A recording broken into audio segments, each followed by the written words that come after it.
Peter Pan, aka Peter Pan and Wendy, by J.M. Barrie. Chapter 9. The Never Bird. The last sound Peter heard before he was quite alone were the mermaids retiring one by one to their bedchambers under the sea. He was too far away to hear their doors shut, but every door in the coral caves where they live rings a tiny bell when it opens or closes, as in all the nicest houses on the mainland, and he heard the bells. Steadily the waters rose till they were nibbling at his feet, and to pass the time until they made their final gulp, he watched the only thing on the lagoon. He thought it was a piece of floating paper, perhaps part of the kite, and wondered idly how long it would take to drift ashore.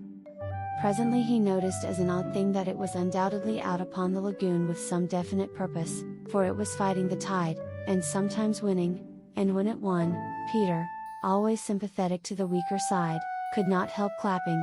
It was such a gallant piece of paper. It was not really a piece of paper, it was the Never Bird, making desperate efforts to reach Peter on the nest. By working her wings, in a way she had learned since the nest fell into the water, she was able to some extent to guide her strange craft, but by the time Peter recognized her she was very exhausted. She had come to save him, to give him her nest, though there were eggs in it. I rather wonder at the bird, for though he had been nice to her, he had also sometimes tormented her. I can suppose only that, like Mrs. Darling and the rest of them, she was melted because he had all his first teeth. She called out to him what she had come for, and he called out to her what she was doing there, but of course neither of them understood the other's language.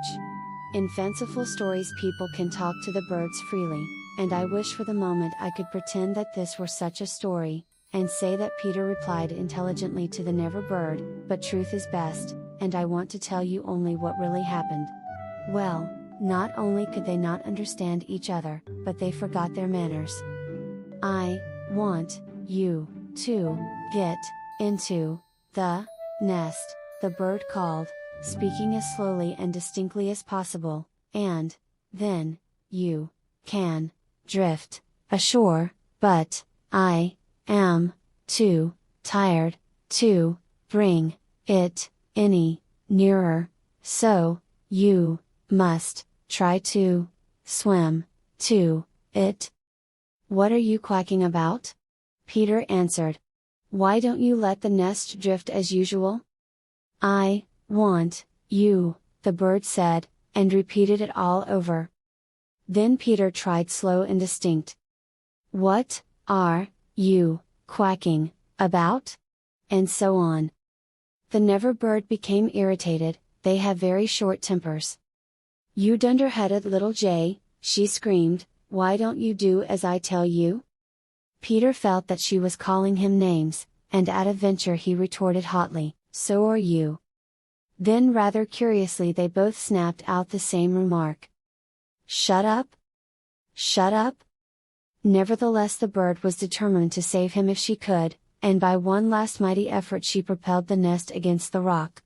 Then up she flew, deserting her eggs, so as to make her meaning clear. Then at last he understood, and clutched the nest and waved his thanks to the bird as she fluttered overhead. It was not to receive his thanks, however, that she hung there in the sky, it was not even to watch him get into the nest, it was to see what he did with her eggs. There were 2 large white eggs, and Peter lifted them up and reflected. The bird covered her face with her wings, so as not to see the last of them, but she could not help peeping between the feathers. I forget whether I have told you that there was a stave on the rock, driven into it by some buccaneers of long ago to mark the site of buried treasure. The children had discovered the glittering hoard, and when in a mischievous mood used to fling showers of moidores, diamonds, pearls and pieces of 8 to the gulls, who pounced upon them for food, and then flew away, raging at the scurvy trick that had been played upon them. The stave was still there, and on it Starkey had hung his hat, a deep tarpaulin, watertight, with a broad brim. Peter put the eggs into this hat and set it on the lagoon. It floated beautifully. The Never Bird saw at once what he was up to, and screamed her admiration of him, and, alas, Peter crowed his agreement with her. Then he got into the nest, reared the stave in it as a mast, and hung up his shirt for a sail. At the same moment the bird fluttered down upon the hat and once more sat snugly on her eggs. She drifted in one direction, and he was borne off in another, both cheering. Of course when Peter landed he beached his bark, small ship, actually the Never Bird's nest in this particular case in point, in a place where the bird would easily find it, but the hat was such a great success that she abandoned the nest. It drifted about till it went to pieces, and often Starkey came to the shore of the lagoon, and with many bitter feelings watched the bird sitting on his hat. As we shall not see her again, it may be worth mentioning here that all Never Birds now build in that shape of nest, with a broad brim on which the youngsters take an airing. Great were the rejoicings when Peter reached the home under the ground almost as soon as Wendy, who had been carried hither and thither by the kite.